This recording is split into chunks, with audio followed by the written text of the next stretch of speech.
What's up, guys? It's KB. Make sure you subscribe to the Underground Sports Philadelphia YouTube channel. Click the bell icon down below so you don't miss a single video from us. And thanks for tuning in to another video from Underground Sports Philadelphia. Now let's get into it. Philadelphia, baby, you're gonna love it. Best sports fans in the world. Actually, the worst, but that's what makes them the best. Well, look what the Underground dragged in. What is going on, everybody? Welcome into episode number 654 of Underground Sports Philadelphia, presented by the City of Vineland. It's KB coming at you from Underground Studios, and joining me in what feels like, for the first time in an eternity, it is the man, the myth, the legend, the people's champ himself, Mr. Paddy Pitts. Yo, what's poppin', all my Underground peeps? It's been a minute. I've been kind of sucked in and trapped in the Wrestleverse, Kyle. I'm not gonna lie to you. We've been. It has been 14 episodes since Paddy Pitts has made an appearance. That's a long time on the flagship program. That's like a whole Infinity Saga, really, in Underground time. Or whatever. I forget the name of the sagas. The last episode, it was Memorial Day weekend.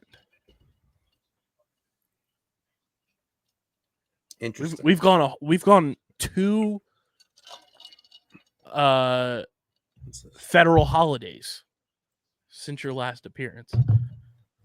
We went all of Pride Month without Paddy Pitts. That can't happen again. I love all my peeps.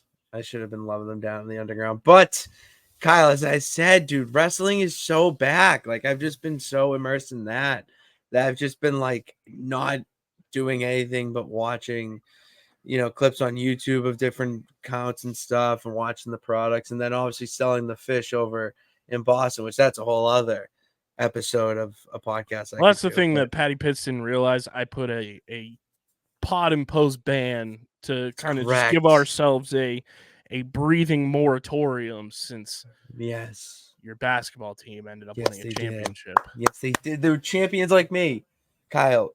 You guys could win one of these. Yeah, with the team we have now. Now that we have a competent team, we'll talk about them. I will leave my comment until you bring. We'll talk about them later on in the show. But we've got a team playing at a championship caliber level right now for the world to see on national TV, and that's the Fightin' Phils. We're going to lead the show off with them. We'll talk a little Sixers.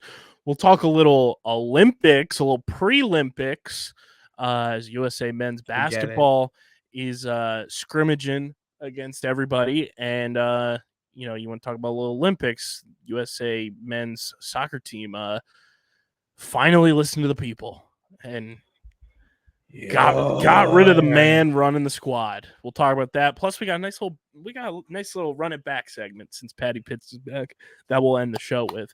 But before we get into everything, make sure you guys are following us on the socials, as we are live right now on Facebook, Twitch, and Twitter.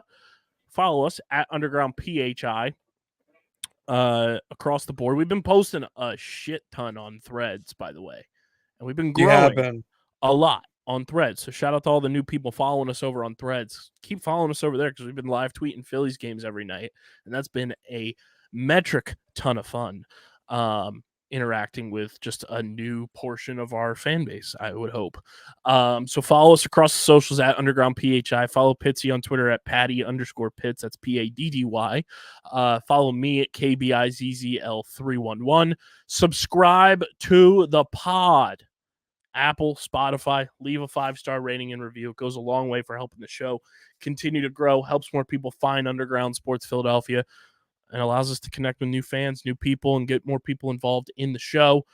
So keep subscribing. Last time I checked, Pitsy, we were on an international chart of sorts for this pod. If it wants to, this one. Like Istanbul, listening to Underground Sports Philadelphia. We no longer are, but we were in the top 10,000 on the India podcast charts. Dude, I love my Indian peeps. But we did Thank hit a new milestone on the charts recently. And As chaos. we had a podcast in the top 2 in Sri Lanka. That is our friends at F1 Underground. They were the number 2 sports podcast on the Sri Lanka sports charts, ahead of New Heights with Jason and Travis Kelce, ahead of what everyone regards as the number 1 Formula One podcast. I believe it's called P1.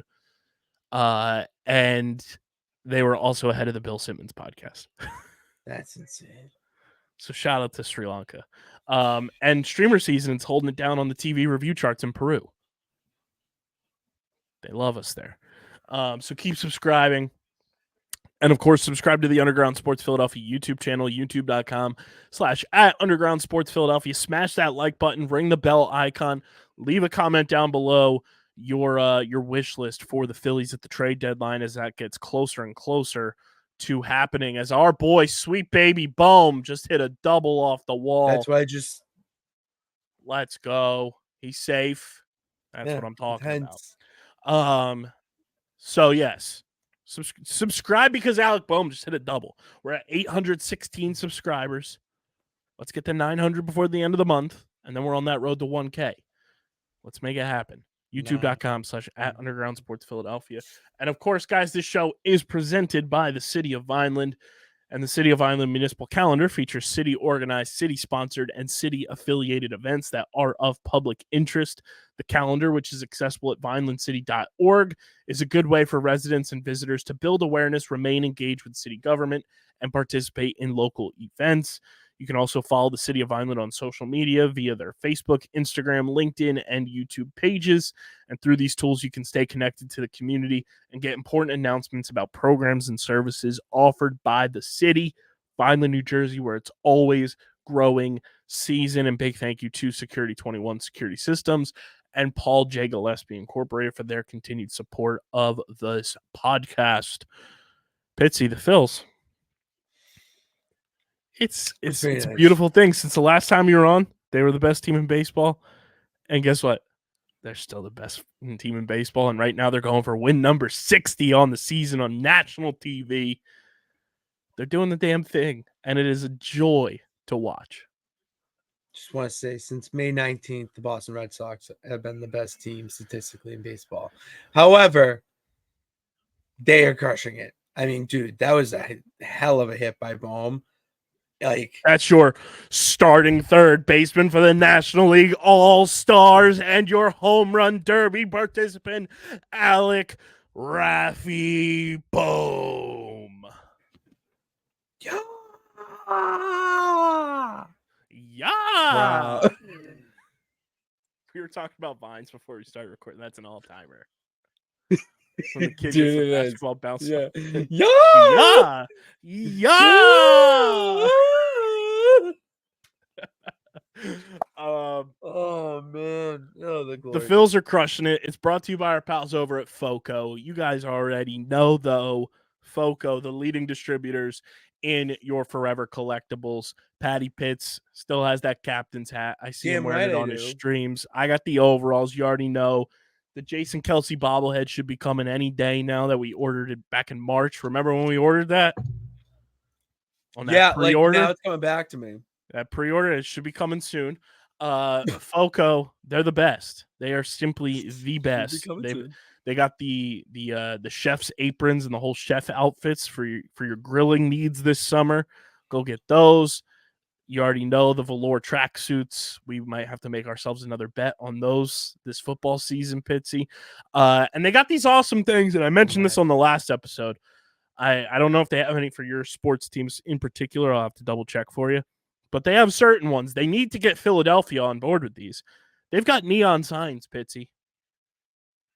Neon signs for some of your favorite sports teams in the biz. I think there's a Patriots one. I need a Phillies neon sign. I need an Eagles neon sign. See, here's the thing. I'm looking around here. How you doing? I'll just give you a little spin. I'm looking around. I need a neon sign around, like, right behind. See where that picture is? By the way, map of Quincy. Map of Quincy, Massachusetts. Right there. Neon. I'm gonna check. My parents would shoot me. They have a Patriots one. If I brought a neon sign home, I'd be like Patriots. Jazz. I'd get Uncle Phil. Dude, how do they have every team under the sun in terms of fandom at our company, but they don't have the Eagles or the Phillies?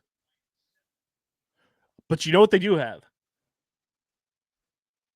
This is pretty cool too. I don't even get They have that the bottle opener cap catcher wall signs. So you know those signs. Those are sick. Yeah. They got the right on the wall. Those are really cool. They got those. They have an Eagles one of those, which is pretty so. It's sweet. just like what teams in stock, maybe. Yeah, and the neon signs are on pre-order, so I'm sure more will be trickling in. Pre-order. They also have these pretty cool things. These wood state signs. So it's like made out of wood, but it's in the shape of your state, and it has your team's logo on it. That. They have Patriots one. That. They have an Eagles one. Might have to get the Eagles Massachusetts. one. But they've got some of the best stuff in the game. Click the link in the description and deck out your man cave, your she shed. Oh, there's some. Oh my, Pitsy. The fan cave LED signs are insane. They're even bigger than the neon signs and fewer team selections there. Mahachi, Machi. Dude, we would need FOCO to send that to us because that's the only way it's getting in this house, and it's not. I'm sorry, like you have to send me. I can't buy it. I will be thrown out if it's sent to me. It's a different story. They also have the giant, and it's all retro. The bottle cap wall signs that are in the shape of like a beer bottle cap. Yeah. They have those, but they're all like the throwback logos for the teams. So that's pretty cool. Dude, you could make a monster man cave. There's some awesome. You can literally deck out your entire man cave with FOCO. Click the link in the description. Check out everything they have to make sure that your fan caves, that's what we should be calling them, your fan caves, are dressed to the nines for whatever season it may be. And I should be getting short talls shortly. No pun intended. It was. But shout out to FOCO for sponsoring the podcast. Little live update as we are live doing the recording for this bad boy on Wednesday night. Phil's on ESPN prime Wednesday night baseball. And they're up 4-2 right now. And Pitsy's ahead of me. So we're going to anticipate here and do a little live reacting. And this is great for the audio listeners. That's why you also why to the YouTube channel. Why you should check out the YouTube as well and watch it simulcast. Yeah, that's why you gotta subscribe to the YouTube channel to see my face because I can't. I don't know how to react to your face. That's why I do this. It's a guessing game. I love playing mind games. Oh, we're caught in a rundown. There it is. Bryson Stott on his Mario Star vibes. Oh,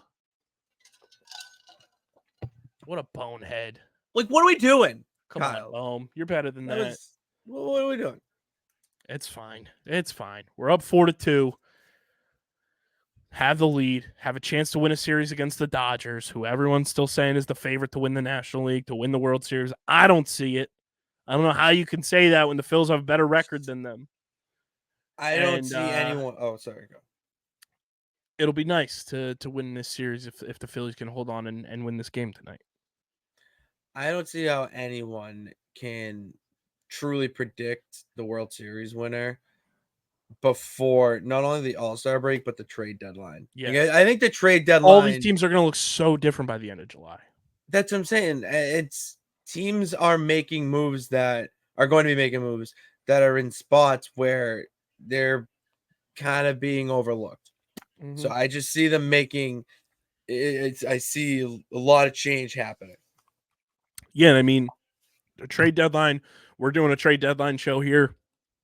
Myself and Stevie Mac, probably post trade deadline the day of, and breaking down everything that happens. We're excited about that. We also have our annual Moonshot Mania Home Run Derby live stream. We'll talk about the contestants for that now that it's finalized next Monday. So definitely don't miss out on that. Myself, Pitsy, Stevie Mac, DJ, the boys running it back yet again. But this Phillies team is stacked, and they're doing it without JT Realmuto, who is still out recovering from his knee surgery. They are doing it without Bryce Harper, who was back yesterday, went 0 for 4, and is out of the lineup again today because he has a bruised glove hand. They did it without Kyle Schwarber for 10 days. Like I talked about this on the last episode. Like the Phillies went 5-4 in the 10-game IL stint that Schwarber and Bryce Harper were on before they came back. And going into that stint, they were 8 games up in the division. They went 5-4 in that stint and left those 9 games 8 games up in the division. They didn't lose a single bit of ground in the division. Wow. And they were without 3 of their best hitters. 2 of them are back. 1 is fully back. Bryce obviously out of the lineup tonight with that bruised glove hand because he took a liner from Freddie Freeman last night. But like the next man up mentality of this team is just insane this year.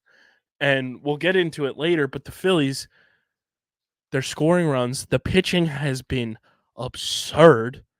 Like, since the last time you were on, Pitts, Christopher Sanchez has obviously signed his extension. Got a 4-year contract extension. Ranger Suarez has been dominant. The Phillies, this is the first time in franchise history, I think I saw, that they have 3 starting pitchers with 10 wins or more before the All-Star break. That's insane. Wheeler, Nola, Ranger.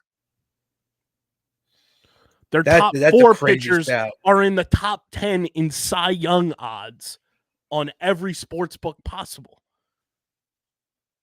Wheeler, Nola, Ranger Suarez, and Christopher Sanchez are all in the top 10 in the Cy Young odds on any sports book. That's so funny. That's all. Like, that's what you need out of a rotation right now. That's what you need. That's awesome. That's a championship rotation. It really is. Like, you can go into the playoffs and have a 4-man rotation. No team ever has that luxury. Oh, and the fact that you can feel comfortable not having to pitch guys on short rest, not having to worry about like the rest of your bullpen, who has been nasty all season with the back 4 that you have there. But you can go a 4-man rotation in any playoff series you want. That's an advantage in and of itself. Yes. It is. And the best part about it is Wheeler, Nola, Ranger, and obviously Christopher Sanchez pitched in the playoffs a bit last year and like down the stretch in big games. But like Wheeler, Nola, Ranger have pitched in the postseason as starters, have pitched in the World Series. They have the experience, and they're in their prime. It's like you want to have depth at the pitching position, especially in the postseason. It's such a different animal. You want to have fresh arms in there. You don't want to keep guys in there too long. Having all 4 of those guys be firing, it is such a nice little. It's nice to have in your back. It's pocket. Unreal, and like it's awesome. My childhood was based around the 4 aces and Joe Blanton, like an elite pitching staff from 2008 to 2011 with the Phillies. You know, from it just being Cole Hamels, and then it was Cole Hamels, Joe Blanton down the stretch in 08, and then 09 you go and get Cliff Lee. 2010 you get Roy Halladay and Roy Oswalt in the mix. 2011 Cliff Lee comes home. And I got to watch elite dominant starting pitching for my entire time in high school. And the Phillies were never able to get it done because they didn't have the bullpen or, you know, they weren't hitting at the right time. This team is on pace to set a franchise record in wins, which would break the 2011 team of 102. And this is all before the trade deadline. They've already set a franchise record in wins before the before the All-Star break. They still have 5 more games, including the rest of this game. Mind you, Thursday's game is against the Dodgers, and then weekend series this weekend, Pittsies against the Oakland A's. Oh, Phillies could go into the All-Star break, say they win this game, that's win number 60. Potentially pull off the sweep against the Dodgers, that's win 61. The Phillies could theoretically go into the All-Star break with 64 wins. That's a pretty good pace to have, Kyle. Pretty good. It's pretty good. That's pretty good. If I check the numbers here in my calculations, that's pretty good. And like the trade deadline is quickly approaching, and you're hearing more rumors and things of that nature about the Phillies and what they're trying to do. And a report came out today from Ken Rosenthal that the Phillies are looking to, they're not necessarily going after the big names. They're going to try to add depth pieces because they have the elite level talent that can swing the bat. They already have the elite starting pitching. They want to add a bullpen piece, which would be fantastic to add to Matt Strahm and Jeff Hoffman, who are all-stars. Matt Strahm is an all-star, period. Jose Alvarado, who's a stud, and Orion Kerkering, who is blossoming into an elite back end of the bullpen pitcher right before our eyes.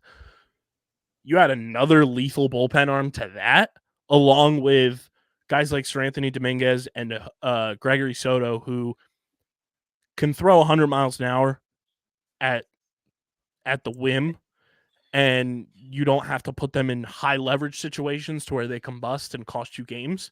Like, you can throw Gregory Soto or Sir Anthony Dominguez in the 5th and 6th inning, and it's like, holy shit, like, I'm facing somebody who throws 100, who could be a closer on another team in the 6th inning. Like, that's depth. That's called roster construction. As Jared Carrabba said on an episode of Baseball is Dead, Davey Big Dick Dombrowski knows how to build a baseball team. Yeah, he does. It was great. And then he just left for you. It's fantastic. I love him dearly. Happy for you. Happy for you. I don't know if I necessarily believe Ken Rosenthal's report, though. He's been wrong in the past. He said firing Joe Girardi wasn't going to fix the Phillies' problems, and then they went on to be 2 games shy of winning the World Series. Sorry, Ken. I mean, it didn't. I mean, it did. Okay. We're splitting hair. They went from being a team 10 games under 500 to being within finger grasp of winning a World Series. That doesn't happen. Just we'll say it did something. It did a lot. It changed the culture of this team.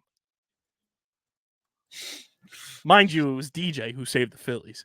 That was another little Captain America moment he had. The reason I don't necessarily believe Ken Rosenthal, and I respect Ken Rosenthal wholeheartedly. I think he's very good at what he does. Does he catch a lot of shit for when he does certain things? Yes. But Ken Rosenthal, here's the thing why I don't believe in Pitsy, and I'm so scared of what you're reacting to. I'll tell you, it's not a play. It's a fan. Oh, Stay Loose and Sexy Baby shirt? Hell yeah. Shout out Brandon Marsh. That's incredible. Do you know what that's from? No. Brandon Marsh was mic'd up on Sunday Night Baseball early May, and they asked him if he was starting a band, what players from the team would be in the band and what would the band name be. He said it would be him, Schwarber, Pache, and Stubbs, and the band name would be Stay Loose and Sexy, baby.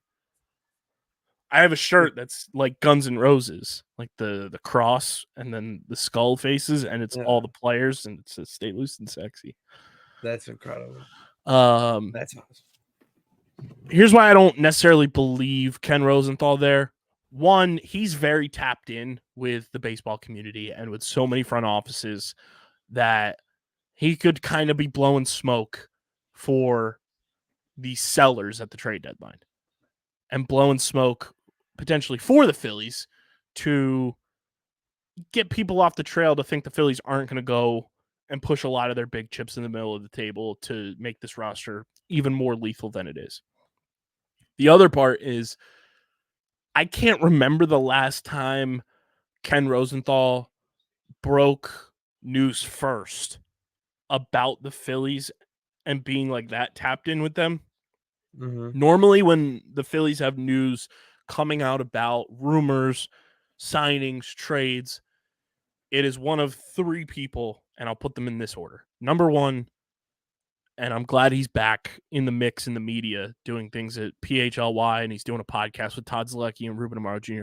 Jim Salisbury, local legend. He's very tapped in with the team, and that's from the Philly side of things. So like if you see something from Jim Salisbury on Twitter, it's gospel. Like, it's happening. That's number 1. National media wise, number 1, it's John Heyman. Mm-hmm. And as much shit as John Heyman catches on Twitter for a lot of things, John Heyman, like if you see it coming from him, it's more than likely going to come to fruition. Mm-hmm. And that's who I look to around this time of year when it comes to Phillies news, is what's John Heyman saying about the Phillies? Because for whatever reason, John Heyman is extremely tapped in with the Phillies. So that's somebody to pay attention to during this time, if you're a Phillies fan, is have John Heyman's notifications turned on. It's weird, though, because Heyman's like, he is in New York. He does stuff for New York Post, I want to say. So like he's like big Yankees, Mets, but like is super tapped in with the Phillies. It's very strange. Hey, know your enemy. And then the other one, to a lesser degree than Heyman, but still has broken news and has been in tap with the Phillies on certain occasions, is John Morosi from MLB Network. He's another one to keep your eyes on, when it comes to Phillies news this trade deadline season. To a lesser degree than Heyman, but he's very much in tap and like will mention if the Phillies are in the mix for a guy. Not necessarily break the news that the Phillies are getting that guy, but like he'll know that the Phillies were in on somebody. Mm-hmm. So he's another guy to kind of pay attention to. I'm still wholeheartedly in the camp that the Phillies need to go and get Luis Robert Jr. from the White Sox. That dude is a bona fide menace. He would make this lineup insane. And like you said, they need to save him, but also like imagine taking somebody out of such a shit work environment and putting them in arguably the best vibes in baseball in Philadelphia. It's never a good day when you get traded or released from a team. But unless you play for the White Sox. Yeah, unless you play for any and Chicago maybe the team. Marlins. No, any Chicago team, and then the Marlins, yes, 100%. Like the fact that you can just have your life switch like that, and you have a whole different situation where you are thinking, no shot, I'm playing October baseball, and then boom, trade to a contender like the Phillies, who could damn well win the thing. So I pray for it, seriously. I would love it. I'm for that chaos. And for whatever reason, recently on MLB Network Radio, Keith Law has been super tapped in with the Phillies. He mentioned, and I mentioned this on the last episode, that I didn't fully agree with what he said. He mentioned that the Phillies are going to attempt to trade for one of Luis Robert Jr., Jazz Chisholm, or Cody Bellinger, which the Cody Bellinger one kind of was like, oh, I didn't expect that third one. That was how I was. I was like, all right, interesting. I'm also of the mind frame that there's a world, and I hope it's the one we live in, that the Phillies can trade for Luis Robert Jr. and Jazz Chisholm. I think it's very possible to do if they play their cards right. Will it happen? I don't know. Is it likely? I doubt it, but I do think there is a world where you can pull that off. Interesting. I just don't.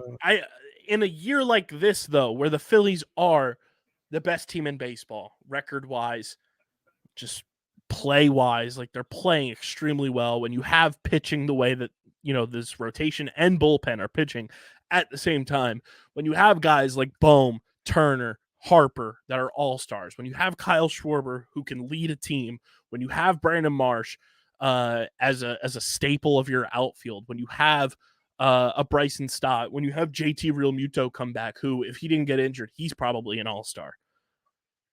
When you have somebody like Nick Castellanos, who's, finding his way through the early season slump and is a clubhouse leader as well. If you're a GM, if you are a Dave Dombrowski, and you're also in the back of your mind like, hey, I won a World Series with the Marlins. I built the Detroit Tigers, legacy that they had for quite a long time. I won a World Series in Boston. Why would you not put the cherry on top of your career and go all in and go for the thing and try to win your third World Series with a third team as the president of baseball operations and make moves that are going to make you a formidable opponent that almost nobody can touch with this Phillies team? Like, this feels like the year that the Phillies need to not exhaust all options, because you don't want to ruin your team for down the line. And there's obviously two guys in the farm system that are untouchable to me, and that's Andrew Painter and Aiden Miller. You don't trade them, and I don't think they're going to have to trade them either. That's what Jim Bowden said on MLB Network Radio. It wasn't Keith Law. I apologize. Jim Bowden. He said that they're going to have to trade Aiden Miller and one of their top pitching prospects. I disagree with that wholeheartedly.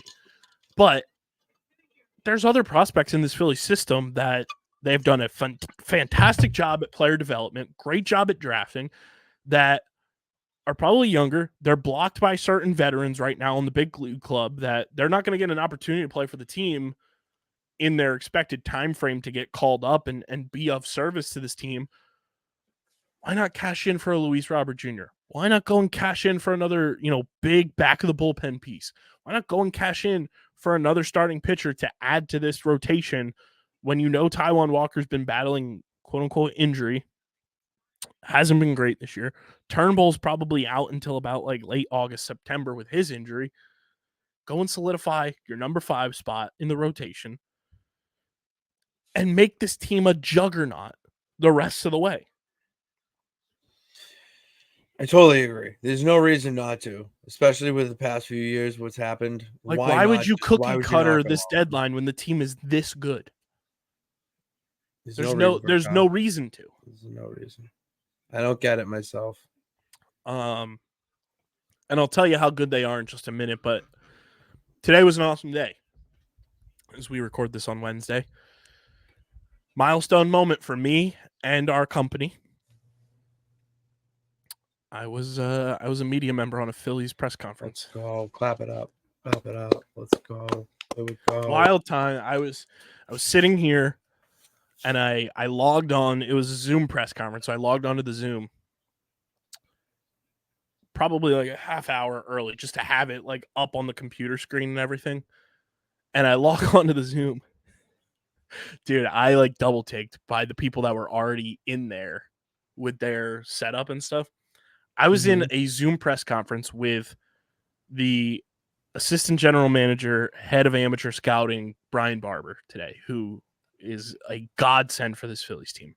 And it was super nice. It was awesome to talk to. I would love the opportunity to talk with him more and potentially get him on the show. He was that conversational, and a lot of the stuff that he brought up in responses to the questions that he was asked today was super informative. And I feel like you and I and a lot of people don't really know how the MLB draft truly works because it is not so a shot in hell, Kyle. It is so nuanced, and it is such a long-term thing because the high school aspect and the college aspect and guys climbing through the ranks of the minor league systems and everything.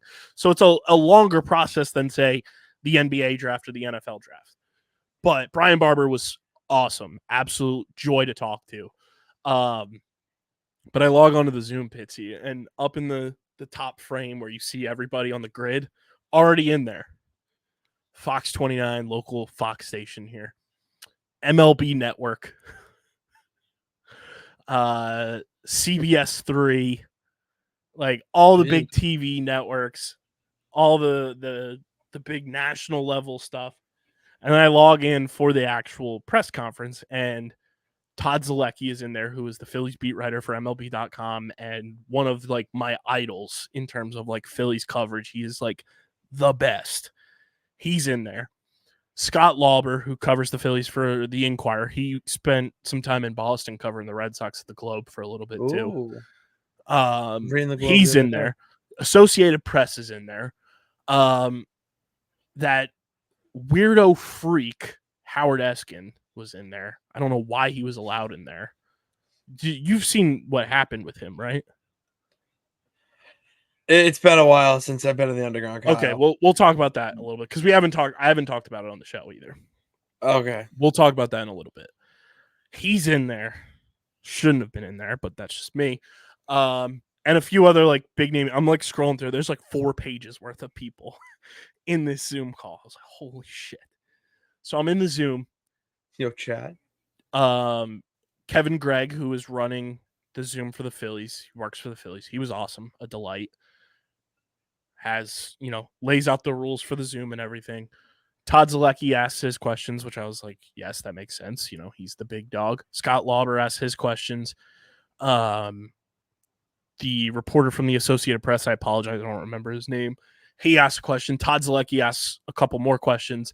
And then I was like, I'm sitting in there and I'm like one of 4 people. Those 3 guys and me are the only ones with our cameras on. Everyone else, no cameras on. And I was like, I'm the young boy here just chilling. I have this whole setup back here, like on display for Brian Barber and everything. I'm like, oh, here's the hip podcaster amongst, the traditional media and everything. I was like, Jesus. But I was like, no, I'm going to show my face because it's the first time I've ever been in a Phillies bro. Oh, thing. Big dog. Unfortunately, got food poisoning earlier this year and was unable to make it to that shit sucks. Sneak Peek Day. But I was like, I'm going to show my face and be present and showcasing myself and everything and being like eye contact responsive. And then Gregg asked if there was any more questions. I was like, you know what? Fuck it. We ball. Okay. And I asked a question on the press conference to Brian Barber, gave me a phenomenal answer to my question. I have a whole tweet thread on Twitter and on Threads that I put all like the key like responses and everything to the questions that he was asked. And mine was the last question. After that, everything was done. Boom. I was like, holy shit. I just asked like a high-ranking member of the Phillies organization a question on a press conference. Dude, own it. It was awesome. I felt so powerful in terms of just like the growth of this company and the growth of our content and what we've been able to strive towards. It was just another step forward in that. Because I've been on I've been on press conferences time and time again, obviously with the PLL, the NLL, with the Delaware Bluecoats. Like I know my way around a press conference, but when you get into a major 4 sport press conference, that's different level stuff right there, and it's just a cool. I haven't experienced that. I have not experienced that any of the major 4, so it was. A cool I can only for imagine for you. That's a good moment for you. That I'll definitely remember for a long time, and it was fascinating to kind of like learn some of the different things about the draft on like a baseline level from Brian Barber and the questions that Todd Zalecki, Scott Lauber, and everyone else asked in the press conference. And it was like, okay, cool. Like I kind of am learning a little bit here as I go while I'm also trying to extract information from somebody. But MLB Draft first round is on Sunday. I think they've moved it because in the past it used to be in June. I think they've they do. I remember that. They've moved it to coincide with the All-Star break, which is interesting. And I think that it happened because I saw Carabas, our guy, come on the pod, Jared. He was at the draft. They had a combine for baseball this year. And I think they've now added that into the mix, and that's also allowed them to push the draft back to be during All-Star weekend. I'm shocked they didn't have a combine before. Right. You know what I mean? I feel like that would have. It feels like a thing that like years ago. Every sport fairly recently. Fairly recently. Yeah. It feels like something that every sport should have. 100%. I don't know why they don't. I think all major 4 do now. I'm up in the air about if all 4 should be televised and agree. I don't think you need to really televise everything either. Like, not everything needs to be televised. Like, you can make it available on a YouTube or on your or on like website. The baseball, the league website. That's fine, but don't try to make it the NFL or on like MLB Network, because that is like owned. It's like similar to NFL Network where like the league owns the station. Like, you want to televise some of the stuff that traditionally wouldn't be out there. I'm for that. Like, do it. Like, grow the game that way and allow college and high school players to get showcased.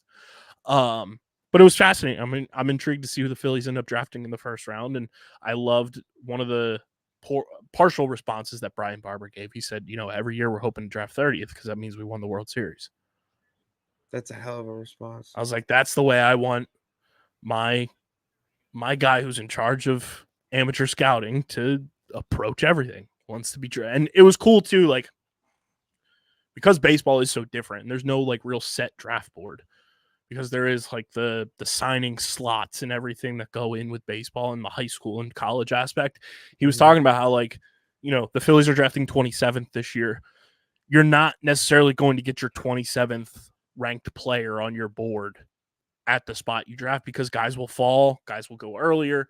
Yeah. So he said what he's learned in drafting later in the draft over the past couple of years now is like you have to kind of prepare yourself for situations where you almost have to pivot on the fly because you don't know where a certain player is going to go. If a high school player, goes earlier or falls to you, do you decide to take them over a college player or vice versa? And he said a lot of, the signability of a player plays a factor in you drafting them, obviously. So it was fascinating to kind of like learn that aspect too, because the Phillies have been so successful over the last couple of seasons, have been drafting later in the draft. What a strikeout for Matty Strom. There it is. That's how they're approaching it. It's like, we kind of, I interpreted it like they almost have their head on a swivel during the draft. And it's like, okay, we got to be prepared for this situation, that situation, this, that, and that. I was like, that's fascinating to like realize that also happens in baseball. Because I think we see that a lot in football where there are trades that happen and everything on draft day and everything. So like teams will move up, they'll bounce in front of teams, they'll move back. To know that happens in baseball too for a multitude of reasons is pretty interesting. Yeah, well, you don't really hear a lot about draft pick trading in baseball. It's relatively new. It used to not be a thing. Really? Okay. Yeah. I think over the last 3 years, I want to say maybe. Oh, wow. It's been implemented. Like it's really new with like draft pick trading. But I like it though. That's a step in the right direction to evolving the league. Mm-hmm. I agree. So it'll be fascinating to see how the draft plays out. And I think I am going to just follow along with the first round pick that the Phillies take because I was involved in the press conference in which that year that player was drafted. That's going to be #our guy. That's our guy. Pitsy, should we do a little underground stats and info? Hell yeah. Brought to you by our pals over at Tomahawk Shades, the best small batch eyewear in the game, from sunglasses to blue light glasses to those prescription lenses. Tomahawk Shades is the leader in quality eyewear for a fraction of the price of the big eyewear companies. Pitsy, you and I have worn the big eyewear companies in the past before Tomahawk Shades came on board with us. I did. We both can firmly say Tomahawk Shades better quality and a fraction of the price. And it's unreal, like how great the quality is. Service. They're truly the best. Go to tomahawkshades.com or download the Tomahawk Shades app in the App Store, Google Play Store, and get 25% off your next order with code USP at checkout at tomahawkshades.com or in the Tomahawk Shades app.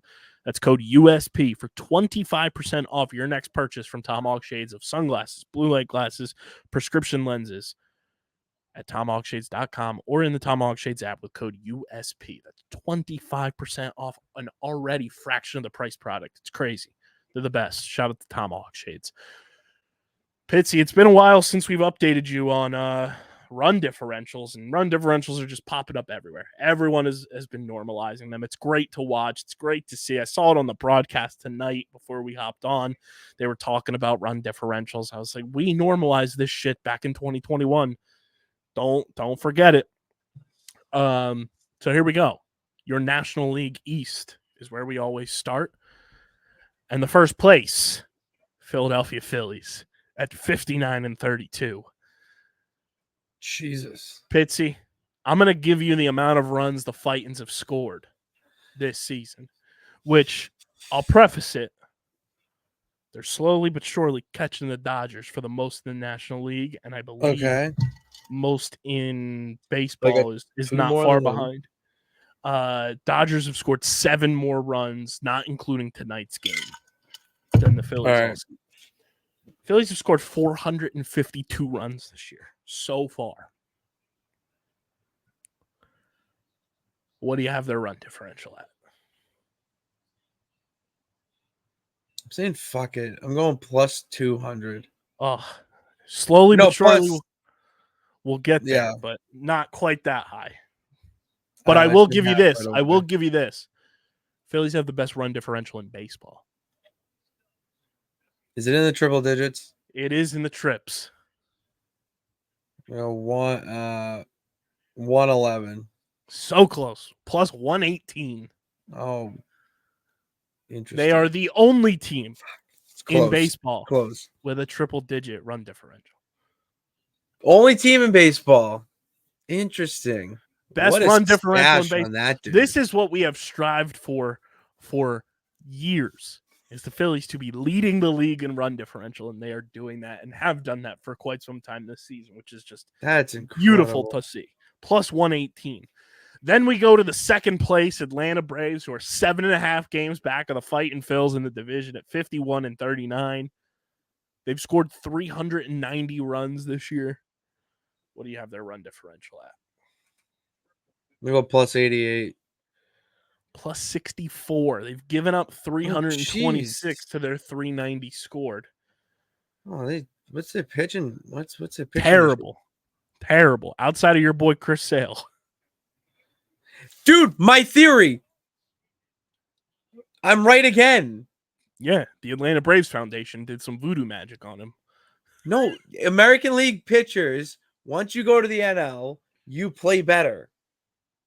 Brad Penny, Jake Peavy. Pulled Brad Penny first. That is a name I haven't heard in quite some time.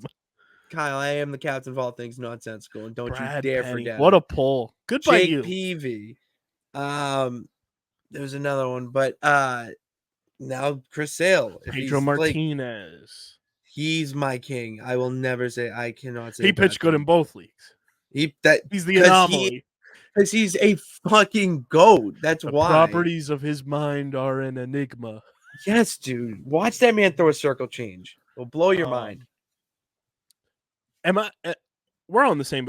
You like Pedro on the desk on the pre and post game shows that he's on. Yes, right? I think he's very insightful. Awesome.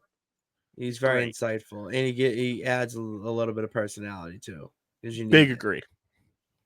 We move to the 45 and 45 even Steven New York Mets, the Grimace Mets, the oh my god Mets. Dude, we didn't even get to make fun of Steve for Grimace and his backup shortstop having a #1 single on iTunes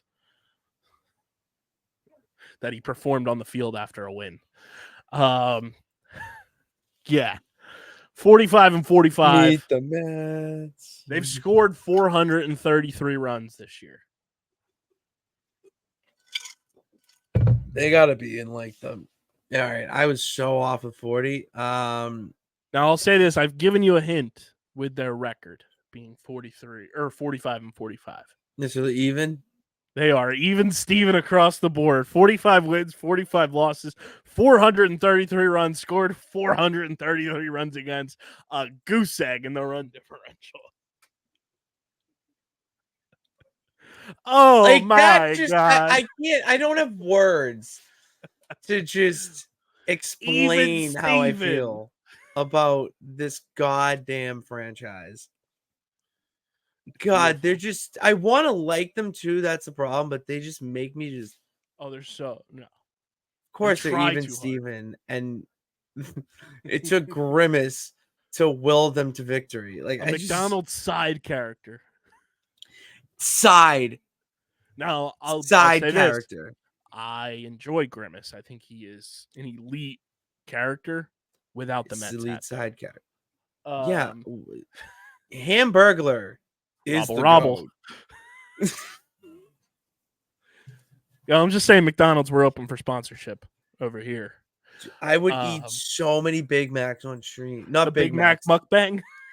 I would do a mukbang for McDoubles, no pickles. McDonald's, you hear this? Just saying. Come on. The stolen franchise, Washington Nationals, are 42 and 50. They've scored 386 runs on the year. What do you have the run differential at? Go negative 33. Negative 25. All right. Ballpark.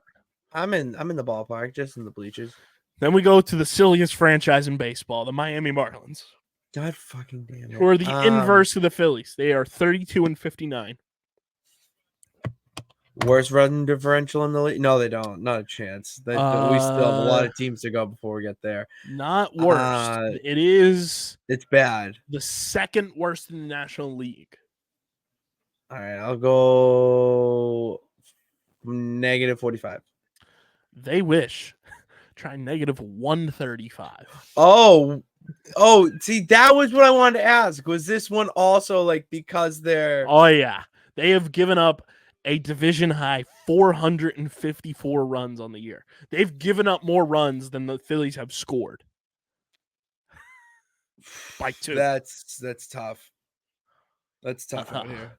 They've scored a division low 319 runs on the year, and that is a National League low. Fewest runs in the NL. I'm like blown away. I'm so mad I didn't ask that question. We move to the NL Central. The Brewers at 53 and 39 have a plus 69 nice run differential. Shout out Rhys Hoskins. The 48 and 43 St. Louis Cardinals. Here's where we get really weird, Pitts. They're 5 games over 500. They have a negative 35 run differential. I'm trying. How? I'm trying. How? That's what dude. I don't know. I have no idea. I don't know how that makes sense. The Paul Skeens, Like, Livy Dunn actually, Pittsburgh how does it make Pirates sense? are 3 games under 500. They're 44 and 47 and have a negative 13 run differential. The Cincinnati Reds are 44 and 48, 4 games under 500. They have a plus 26 run differential. They've outscored their opponents, but they're 4 games under 500. See, this is what I mean. Like, this hurts my head, dude. Like, I'm still on the Cardinals. Make it make sense. Dude, I'm still on the Cardinals being negative 30, and they're leading the division. Second place in the division. Second place. They are a in the wild division. card team if the season ended today. I mind-boggling, man. We move to the the Chicago Cubs, 43 and 49. They have a negative 17 run differential. They're in last place and have a better run differential than the Cardinals. Yeah, dude, I'm wow. We head to the West, the NL Wow. West. The Dodgers at 55 and 37 as of this recording. We're in the 8th inning of Phillies-Dodgers. Phillies leading 4-2 as we continue to record. The Dodgers have scored 459 runs, National League high, have a plus 95 run differential. The Padres at 49 and 46 have a plus 18 run differential. The 45 and 47 Arizona Diamondbacks have a plus 3 run differential. And the San Francisco Giants are also 45 and 47. So same record as the Diamondbacks with a plus 3. Giants, though, have a minus 26 run differential. And then the last place, chasing 1,000, Pitsy. Dude, chasing 1,000 are Colorado Rockies at 32 and 60. Have scored 379 runs. Have given up 540 runs on the year and have a negative 161 run differential. Oh my God. 540 runs before the break. And there's still games remaining. Dude, too many games remaining. Yeah, you're watching that play, I'm assuming. That's about to happen. This is wild, bro. I thought he was safe. Oh, he's out. I don't know. I haven't seen the replay. Get him out. 540 runs surrendered with another series game remaining before the All-Star break. He is insane. Why are you showing his hand up? Oh, he's out. Yeah, he's out. Yeah, get him out. That was a hell of a play by Stott. Oh, yeah.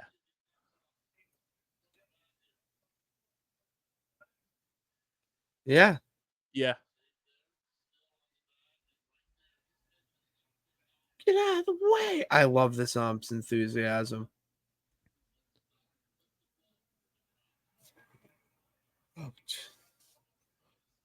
Let's go. Great play by Stott. But yeah, Rockies chasing 1,000. They're more than halfway there. Dude, they are way too Rocky Mountain High. Love it. Oh That god. run differential is skydiving. We'll head to your AL East, which is one of the more hyper-competitive divisions in baseball. The Baltimore Orioles leading the way at 57-34. They have a plus 99 run differential. The New York Yankees, who have been in a spiral since Alex Verdugo hit that home run at Fenway. Yeah, dude, they have been spiraling, and my peeps in New York media are not happy. They're It's so funny. 55-38 and also have a plus 99 run differential. Your Red Sox are 10 games over 500 at 50-40, have a plus 39 run differential. Whoa, Tampa Bay, 45-46, have a negative 65 run differential. And the Toronto Blue Jays at 41-50 have a negative 61 run differential. Negative 61? Negative 61. It's not Colorado. Crazy. We'll go to the AL Central, the craziest division in all baseball. The Guard Dogs, Cleveland Guardians, 57-33, have a plus 97 run differential. The Minnesota Twins, 53-40, have a plus 52 run differential. Kansas City Royals still sticking around at 50-43. They're frisky. I would like to see them make the playoffs just for the vibes. They have a good vibes team. They have some good fun players. Like Salvador Perez is still on the team. Oh, okay, he's a fun dude. But like Bobby Witt Jr. is there, and like they have some good pitching. Okay. They have a plus 58 run differential. Detroit Tigers, 43-49, have a negative 19 run differential. And the 27-68 Chicago White Sox have scored a major league low 306 runs, have given up 471. It's not 500. And have the major league worst negative 165 run differential. Dude, that it can't be fun going to work every day if you're them. I'll say that. And ladies and gentlemen, the Fightins secure the dub 4-3 over the Dodgers and take the series with a game. What are you talking remaining. about? It's over. That wasn't the 9th. It's over. You're telling me a play that stopped made like that and then the end the inning like that? I'm just saying. Game ain't over. Yeah. White Sox bad. White Sox bad. I think I could coach that team better. Terrible. The AL West, Seattle Mariners still leading the way at 50-43 and have a plus 9 run differential. The Houston Astros are 47-44 and have a plus 38 run differential. Texas Rangers, the defending champions of the world, 44-48, have a plus 14 run differential. The Los Angeles Angels of Anaheim are 37-54 and have a negative 84 run differential. And then the Oakland A's are 34-59 and have a negative 92 run differential. White Sox and Rockies battling. I'm sorry. Like, I want to see that 3 games. Here's my thinking. Every year, they should have the 2 worst teams play 1 game, and that should be like a Hall of Fame. They should play a series for the first pick in the draft. Kyle, high five. That was so good. That needs to happen. I don't know why it hasn't. Do you know what ratings I'd bring in? Because the amount of bets. Oh, dude, we can make money on this. But anyways, PLL did that year 1. They had the first overall pick. All right. See, that's what I've heard before. Because I was like, I don't want to say it because I forget if you mentioned it before or if it was for something else. But yes, it was PLL. It played before the championship game. It was electric. Yeah, that's brilliant. Still have my PLL app. Shout out. Code OTB Pod, 500 XP on your account. Download that bad boy. The other portion of stats and info that it's been a while since we've checked in on is the Platinum Plunk Award. And if you're new to the pod, might be new, might have a lot of new listeners. Paddy Pitts and I determined that this season we were going to keep track of teams and players that get hit by pitches the most. And at the end of the year, they will be awarded the Chase Utley Platinum Plunk Award. And we're going to keep track of this and hopefully one day be able to give this award out to those teams and those players. Pitsy, we have a new lead dog in the house in terms of team hit by pitches on the season. Oh, last I was here was the Guardians. They are in second place now with 59 hit by pitches, but leading the way with 64 is the Minnesota Twins. Okay. Central nonsense division. Your top 5: Twins at 64, Guardians at 59, Cincinnati Reds at 52. Ohio loves getting hit by the pitch. Love some beanballs. Chicago Cubs and Seattle Mariners both at 50, and then the New York Mets at 48. Where are the Phillies? League average is 39. Mm-hmm. Phillies have climbed their way up quite a bit. For a while, they were in the basement, but they are still towards the bottom half. They're below league average, but they have 33 hit by pitches. Okay. In the basement, the Kansas City Royals with 27. They just got good eyes. They're seeing their optometrist. And we have a new leader in the clubhouse for individual players in terms of hit by pitch. I forget the player. Andres Jimenez has dropped to fourth place, a tie for fourth place, along with Ryan Jeffers. Those two have been battling it out, but we have 3 players who have now been hit by a league-high 13 pitches on the season. It is Will Castro from the Minnesota Twins, Tyler Freeman from the Cleveland Guardians, and the most NPC player name ever, Josh Smith from the Texas Rangers. That is the name that they give you when you enter Create a Pro. That is like your default character in Tony Hawk's Underground. Yeah. Josh Smith from Jersey. They have all been hit by 13 pitches. Andres Jimenez, Ryan Jeffers been hit by 12. And that dork Brandon Nimmo has been hit by 11. League average is 7. That dork. To put it in perspective. The league average is 7. We have 31 players who are league average or better. And by better, I mean more in the hit by pitch category. Ain't better yet hit. The leaders in the clubhouse for the fight and fills in the hit by pitch category looks a little something like this as I scroll my way down to Philadelphia. Here we go. So, Whit Merrifield has been hit by 2. Rafael Marchand's been hit by 1. Bryson Stott, Kyle Schwarber, Johan Rojas, JT Realmuto, Nick Castellanos have all been hit by 3 pitches. Mm-hmm. Trey Turner's been hit by 4. Alec Boehm's been hit by 5.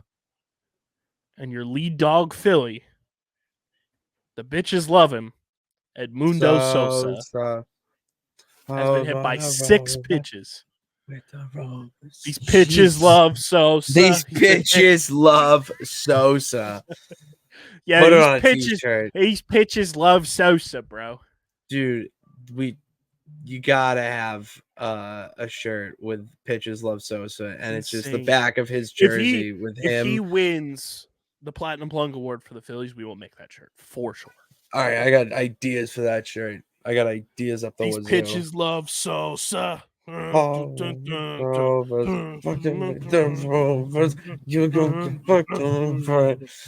just fucking. That's karaoke night brought to you by Underground Sports. But there's your Underground stats and info brought to you by Tomahawk Shades. Pitts, we have a new project coming to the network as you reacted to something.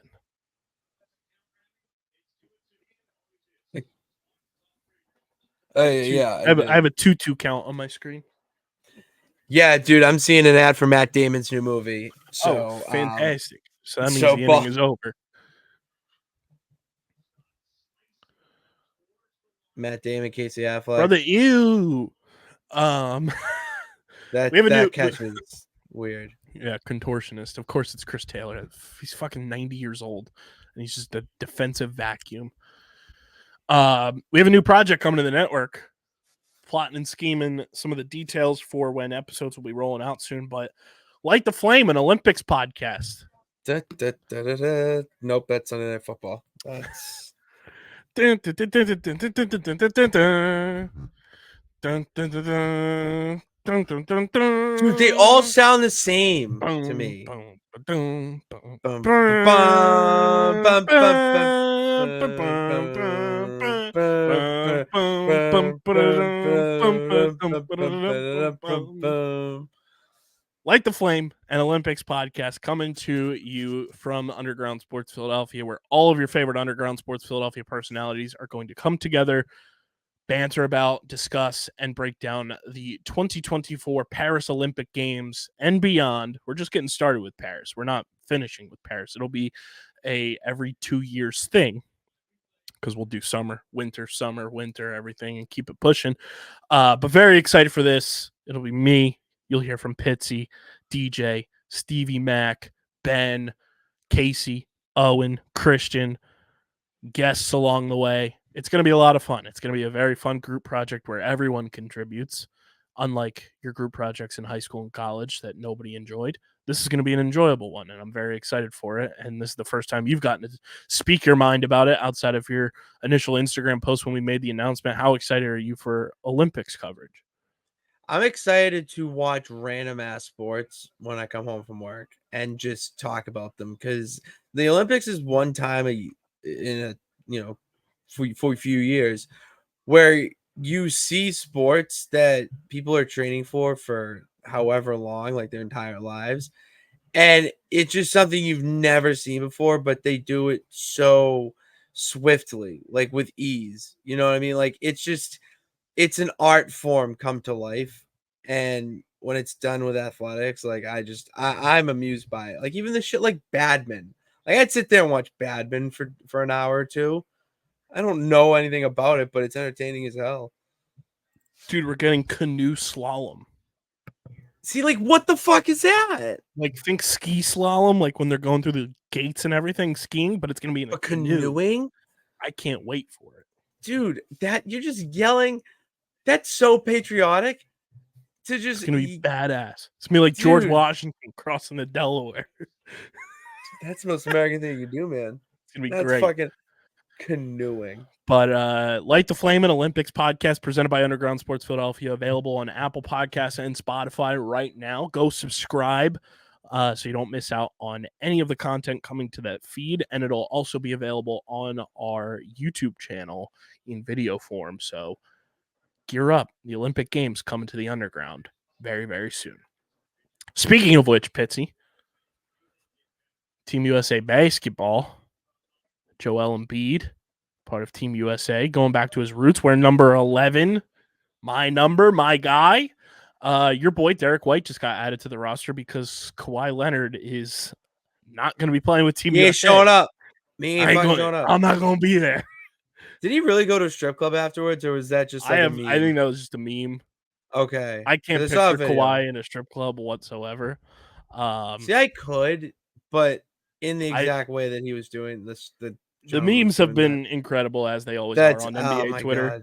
But yeah, Kawhi out, Derek White in, your boy Jason Tatum on the team as well.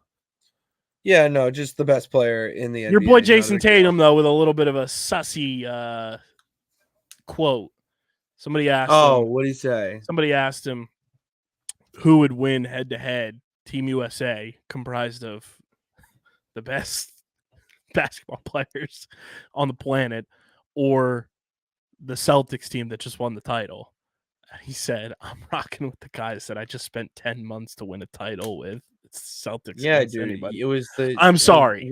I'm sorry. I laughed so hard because sure, they won the championship. Congratulations. Ain't no way you're beating an all-star team effectively.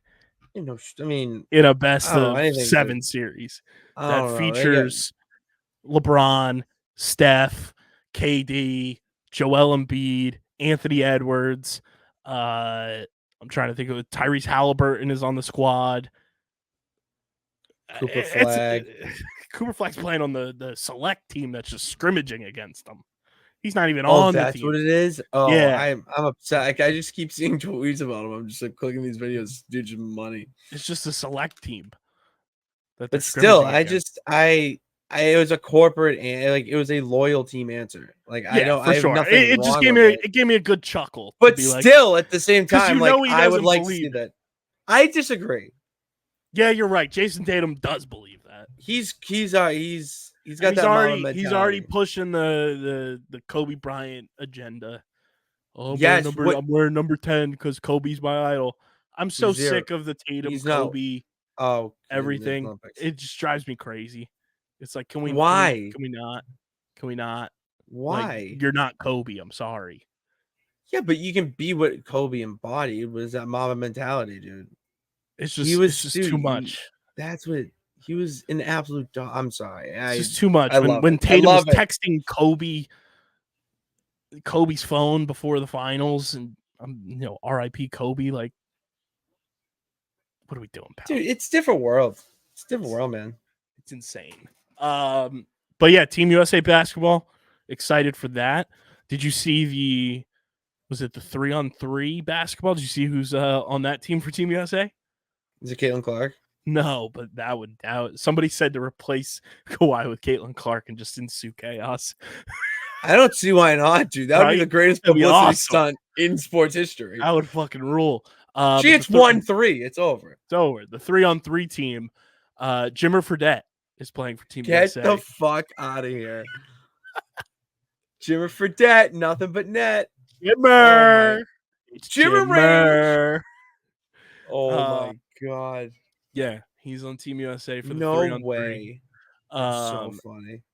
I'm excited for it, and it's a bummer because everyone was like, "Oh, why couldn't Tyrese Maxey replace Kawhi Leonard?" And for whatever reason, and I think you can agree that this is kind of crazy, Tyrese Maxey was not in the player pool for Team USA to replace anybody that potentially got injured or dropped out. How do you not have one of the most like electric and like feel good players that is so easy to root for in just your player pool? He doesn't necessarily have to be on the team. I know he's still young and you want to see what he can do, but it's crazy that Maxey was not in the Team USA player pool for the Olympics. That does shock me. Like, who would be better than him? You know what I mean? Like, that's crazy to me. These guys don't want to play. And what did I tell you, Pitsy? The game is over. The fight. I know. I was waiting. I'm waiting. Let's go. The Hoffman. But yeah, I'm excited for Team USA basketball. I think they have some things to prove. They're a bit of an older roster. Obviously with LeBron, Steph, KD. So, this could be all of their last hurrahs in terms of the Olympics. So hopefully that they can play and ball out and go out on top. The other part of basketball that I do want to talk about is, and I touched on it a little bit, but I was like so like enthralled by it when it did come out. The Sixers put out this beautiful video for Tyrese Maxey to like effectively like welcome him back with his new extension that they gave him willingly and so well deserved. The video, dude, was one of the coolest things I've ever seen a franchise do for a player in any sport ever. And for somebody that young to like get that treatment and almost be, it felt like a switch flipped finally from the Sixers front office. And like when I say that, like the ownership, because I've been heavily critical of Sixers ownership. Oh, very. Yes, you have. It felt like a switch flipped for them, and it's almost like franchise culture matters. They built out an entire museum featuring accolades, videos, video calls from Dawn Staley, John Calipari, Joel Embiid to congratulate Tyrese on everything. Joel said that Tyrese Maxey is the best teammate he's ever played with. And I think that speaks volumes because look at all the players Joel Embiid has played with in his career. A lot of good players. Dr. J was a part of it. They had a mock like showcase of Maxey's jersey of what it would look like on a retired jersey banner. That's Dr. J wild. said, "This is what your jersey's going to look like when it's in the rafters." And I was Jesus. like, that signals that like culture matters for this team now. And That's a whole lot. that's exciting from that aspect of things. And it was just really cool. And to see a player like Tyrese Maxey, who was a COVID draft player, played 2.5 months of college basketball before getting drafted, didn't play a March Madness tournament, fell to 21. The Sixers drafted him because Mike Muscala hit a clutch 3 in the bubble. Forever a Sixers legend. And to see the development of Tyrese Maxey into the player that he is now is one of the coolest things I've witnessed of a Philadelphia sports athlete, from someone who was kind of an unknown the year he was drafted to evolving into a max contract extension superstar is really fucking cool. And to see the Sixers put on display like, hey, you matter so much to this organization and to so many people in this organization that we're going to put on this. Like, Rich Paul is Tyrese Maxey's agent. Say what you want about Rich Paul. No, but that's a big deal. He said in the video, I've never seen a presentation like this in 23 years for an athlete. I've never seen a presentation like this from an organization for an athlete.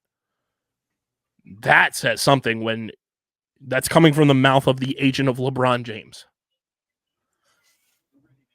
That speaks volumes. That does. If someone like that, I could see that. So it's pretty cool to see that. And then Paul George wearing number 8 for the 76ers. How do you feel about Paul George coming to Philly, Pitts? I don't know. You guys had Jimmy Butler for a cup of coffee. Yeah, you had a lot unfortunately. James Harden, the most overrated player in the NBA. We saved Paul George from having to play with James Harden.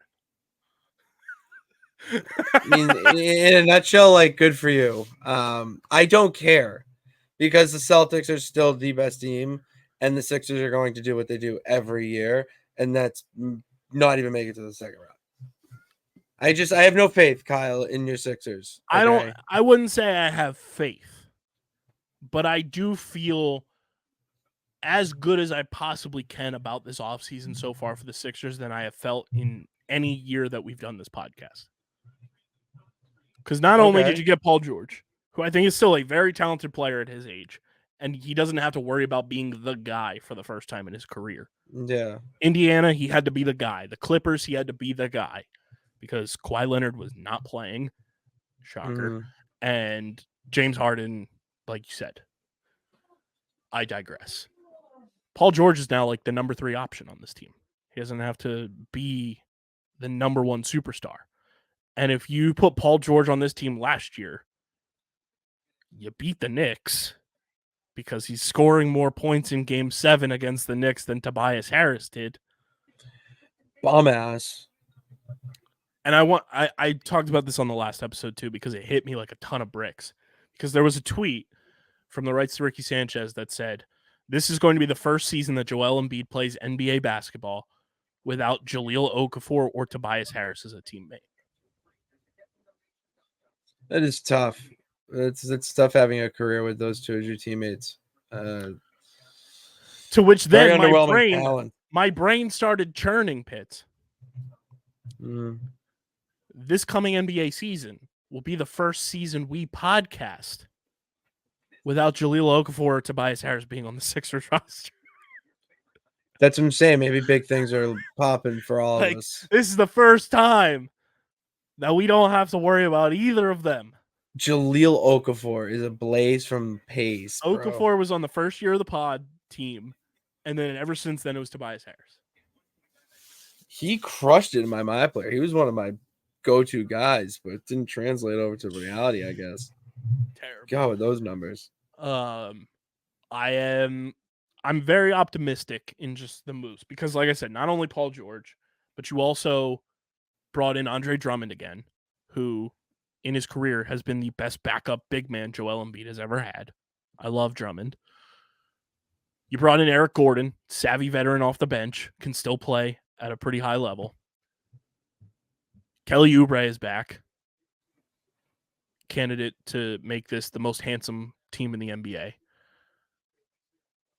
Jared McCain, who I love, your first-round draft pick, adding to the handsomeness and adding to the swagger of this team.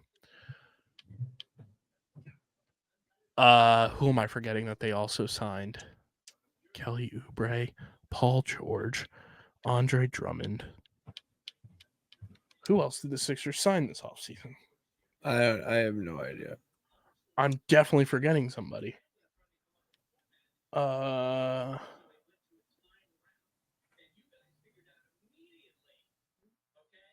Caleb Martin that they signed from the Miami Heat. Oh, yeah. The Celtics destroyer. The fact that he took way less money, too, again, speaks to what I feel like is finally a culture is being put in place for the 76ers. That's right. First team to 60 wins, best team in baseball. Ring that damn bell. Like Caleb Martin had an offer from the Heat Pits for 4 years, I think $65 million, and turned it down to sign a 4-year, $32 million deal with the Sixers. Yeah, that's a man who knows what he Heat wants. culture wide. It's dude. There's no culture. Their culture got shocked. But I am happy. But Paul George wearing number 8 in an homage to Kobe. He announced that on Podcast P. I was gonna ask that. I had a feeling. I like it. I wasn't sure how I was going to feel because the Sixers also announced it before the podcast dropped, so then they had to rush to get the clip from the podcast out. I'll have to send you an episode for you to watch. It's a weird's not the right word. It's just an interesting format that Paul George's podcast is. It's the same production company that does New Heights with Jason and Travis Kelce. Okay. So they got to be loving life that their two biggest podcasts are Philadelphia-centric. Oh, yeah. But it's an interesting format because it's like two of Paul George's friends that kind of co-host with him, but they almost like interview him, at least on this one episode, and I don't know if that's every episode per se, and it might have just been because he's in Philly, so they were like asking questions and like picking his brain about things. But it's an interesting format. It's not really like New Heights. So it was fascinating to kind of like watch the dynamic. But number 8, Paul George, he said he's gonna have to change all his social media handles because he's YG Trace, because he can't wear 13 because it was retired for Will Chamberlain. Can't wear 24, it's retired, and that's why he chose 8. Why YG Ocho? That's what I say. He's Agent Ocho. Dude, he's the Ocho. He's the goddamn Ocho. I like that. But yeah, I think the signing is like, it's crazy to think about because the Sixers have been around for such a long time in terms of like the NBA timeline. Outside of Dr. J, this is the biggest free agent signing in Sixers franchise history, is Paul George. Most of the big moves that they've made as a franchise were trades. Or they drafted Allen Iverson, they drafted Joel Embiid, they drafted Tyrese Maxey. But like Moses Malone was a trade. James Harden was a trade. Elton Brand. Paul George is a bigger signing than Elton Brand was. I would hope you think so. I would hope you think so. Like, all the big moves were either homegrown talent or traded for. Outside of Dr. J, like, I mean, I think you can even admit, like, sure, he's had his shortcomings in the playoffs, but like Paul George is one of the best players. He's a big name. No, in the basketball hall, he's a Hall of Famer. He's a basketball Hall of Famer. Oh yeah, like he's going to be so much fun to watch with guys like Embiid and Maxey, because now you have elite level players at like the 3 main positions on the basketball court. And sure, basketball's kind of become positionless, but like you have a center, you have a wing player, and you have a guard. Yeah, there's all being elite players. And now you slide in Kelly Oubre and Caleb Martin into your starting 5.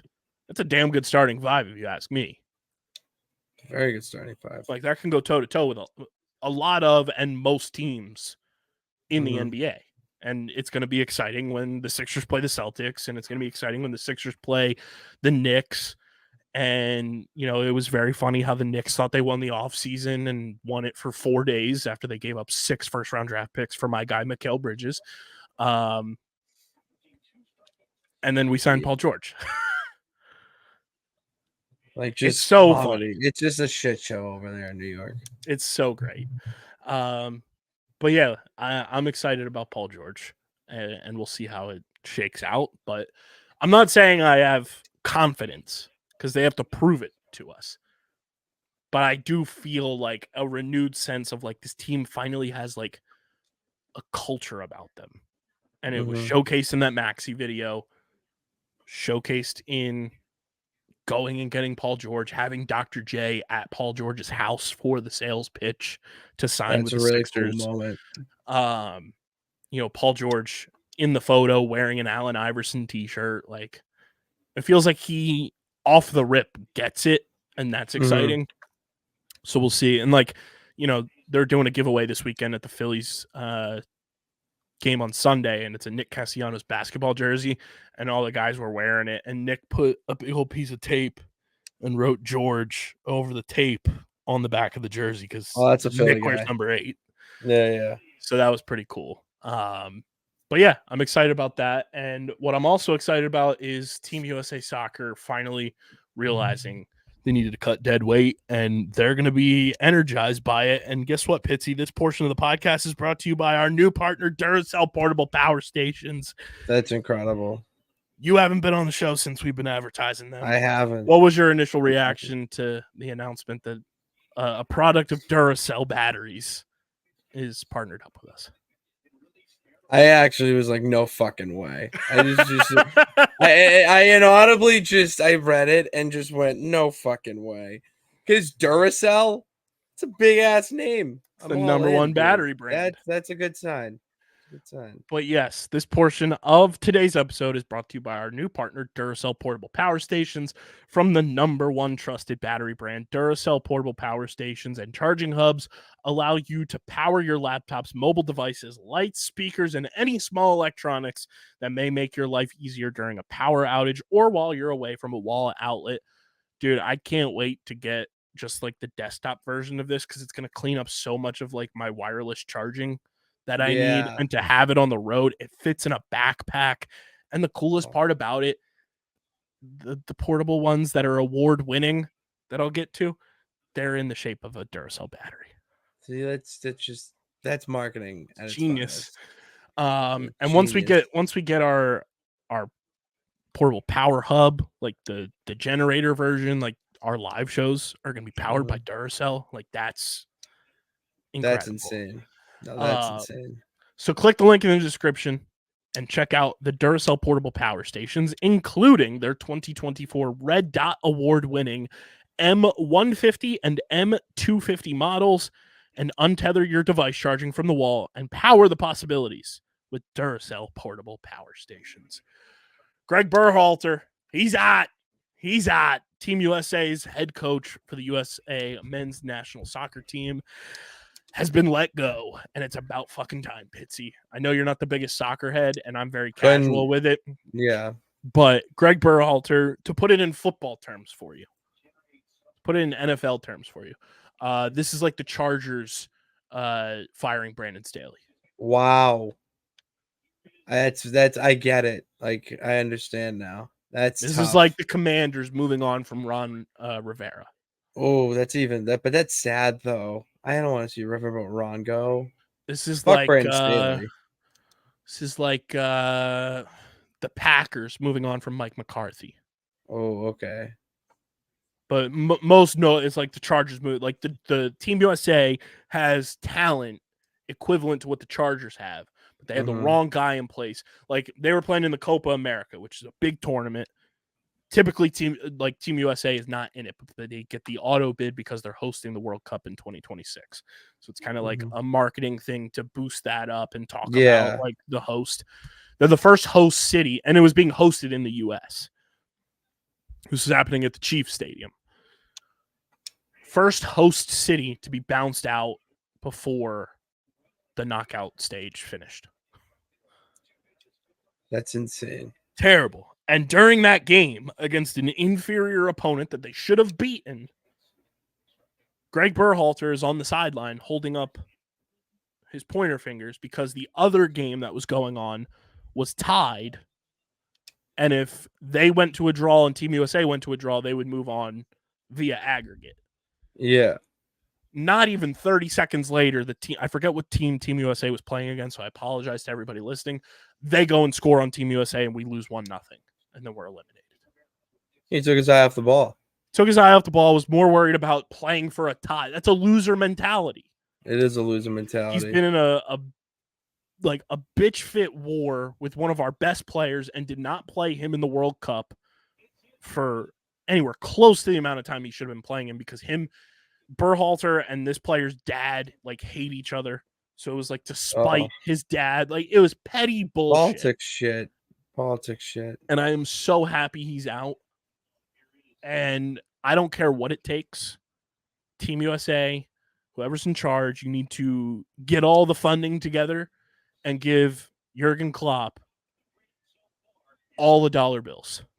He is the former Liverpool manager, won titles and championships in the Premier League, won titles everywhere he's been.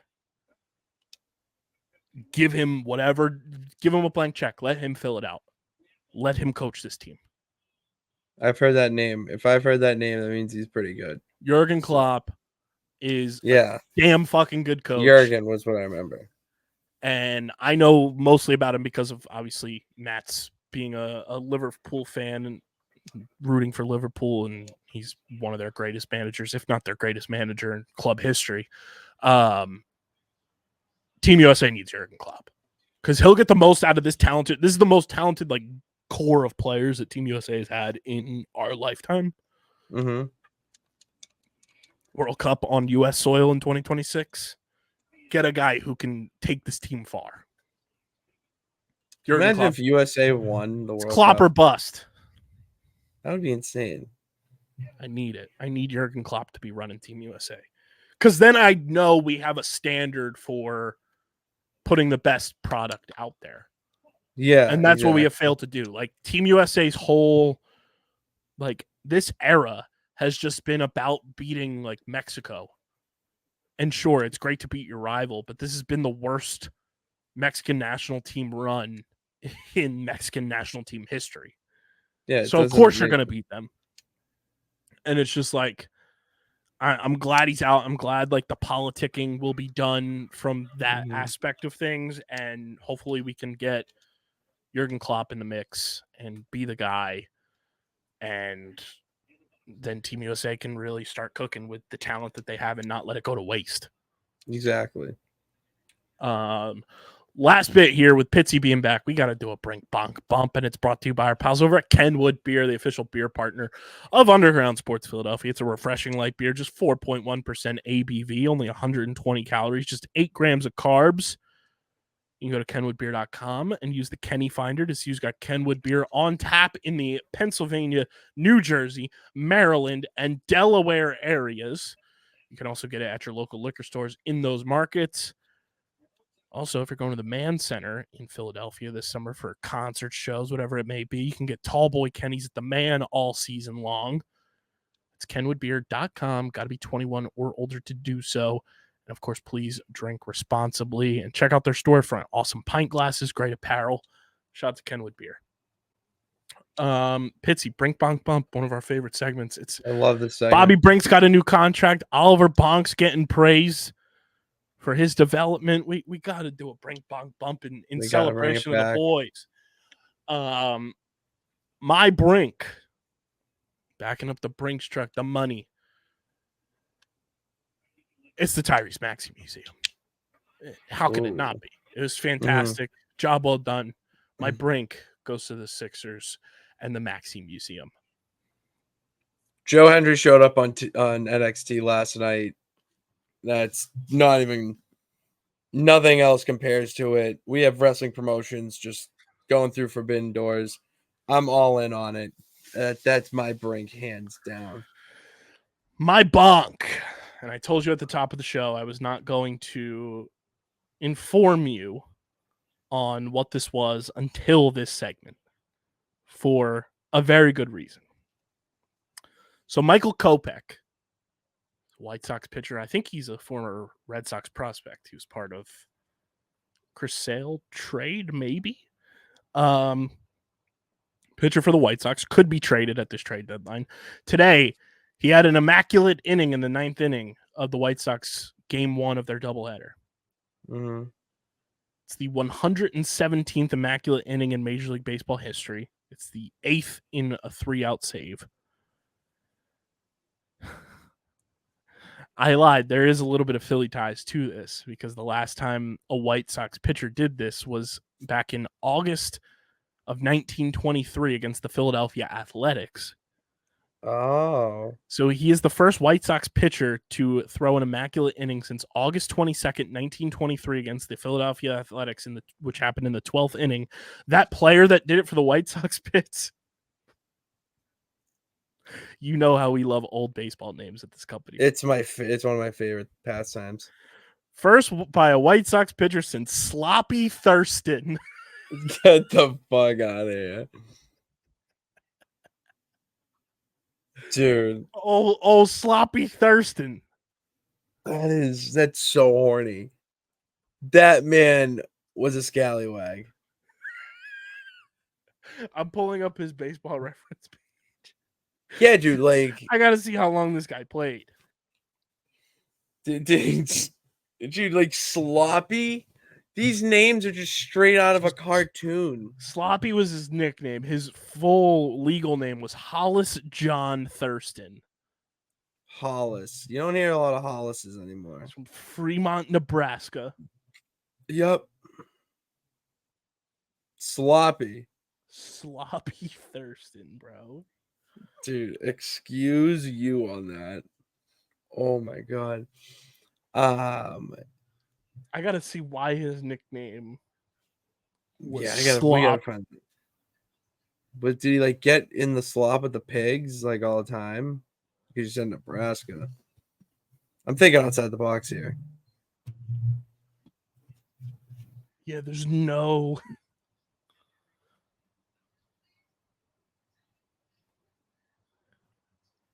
Here we go.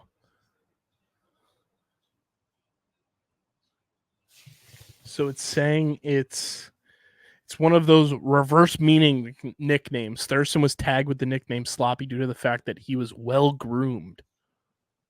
That sounds sexual. Sloppy Well-groomed. Thurston. Bonk. That's Ready the hell of a bonk arrows. If aim fire. Shout out Sloppy Thurston. My bonk of the week is going not only to it's not the Hawk 2 girl, even though that could be for obvious reasons. However, there's a new one. It's a meme out. This girl put it out where she said, "Oh, that Hawk 2 it? Nah, and she farted. I saw that. And she called her behind Miss Toothless. And boy, howdy. How to trade your dragon. I did a spit take. I like actually how to train did. your wagon, am I right? I was like, I'm like, the internet is just, we're going back into that Wild West era, and I'm all for it. Let's embrace the chaos. Insane. My bump of the week is Major League Baseball allowing Marcell Ozuna to be in the home run derby. Nothing better than propping up on one of your biggest stages as a league than to have a domestic abuser and somebody who has been arrested for DUIs in the past than to put Marcell Ozuna in the home run derby. That's a bump. Take a seat, and there's a plethora of better players that you could have had in the home run derby than Marcell Ozuna. Major League Baseball, be better. There's a lot of people I could do for my bump. I've really wanted to just but I'm gonna go with pedestrians and traffic driving in the city like that. Dude, People don't know how to drive. Not only that, like it's literally like driving an obstacle course in the city sometimes, because you have delivery truck drivers that just throw their car in on one lane, but because it's city parking, that lane could be a lane of traffic, not a parking lane. So it just like clogs up traffic. Construction is just everywhere. And I'm just trying to deliver some fish. It really feels like I'm on my own Mario Kart course. Yeah, I feel that. Not because I haven't had a car in about 2 months, but dude, you should just I buy a resonate. Mario Kart. What if you just bought a golf cart and just put it around? They're about the same price as a car, so might as well at this point. Are you serious, dude? Just pick It's it out then. insane how expensive golf carts are. Like, wild. Really? Like, the lowest I've seen a golf cart recently is like 12 grand. That's ridiculous. Ridiculous. That's absolutely ridiculous. They're not even street legal. What are we doing? What are we doing? What are we doing here? So there it is. Our Brink Bonk bumps in the return of Paddy Pitts to the pod. Phil's win. Olympics are coming. Home Run Derby stream next Monday.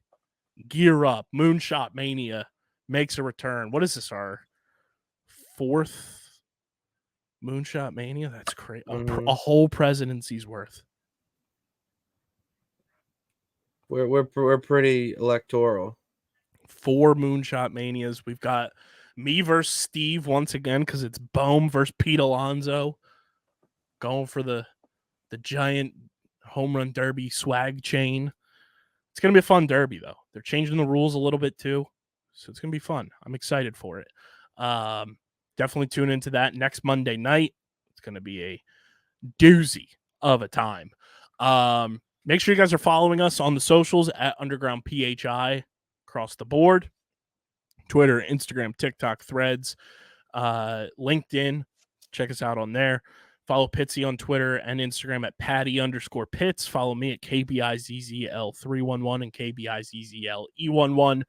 Subscribe to the podcast feed, Apple, Spotify, wherever you get your podcasts in audio form. Leave a 5-star rating and review.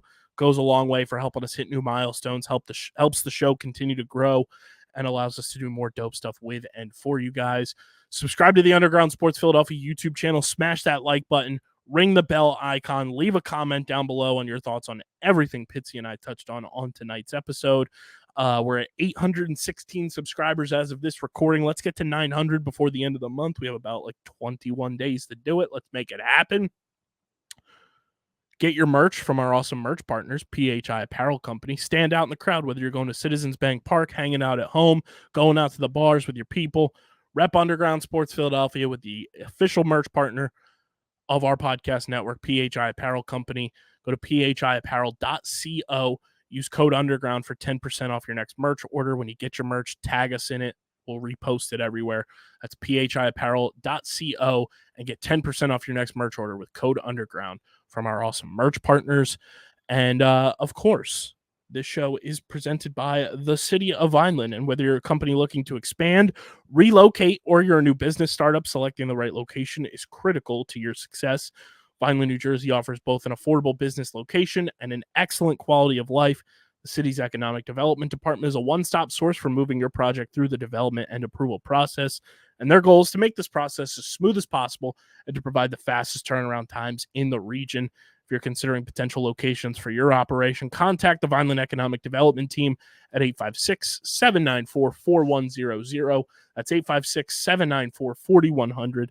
Vineland, New Jersey, where it's always growing season. And big thank you to Security 21 Security Systems and Paul J. Gillespie Incorporated for their continued support of this podcast. It's been episode number 654 of Underground Sports Philadelphia. For Paddy Pitts, I'm KB. Let's go, Phils. We'll see you guys on the Home Run Derby stream. We got another episode that'll come out before then, but that's the next time you'll see us live. But until then, we're getting the heck up out of here. We are signing off. Peace.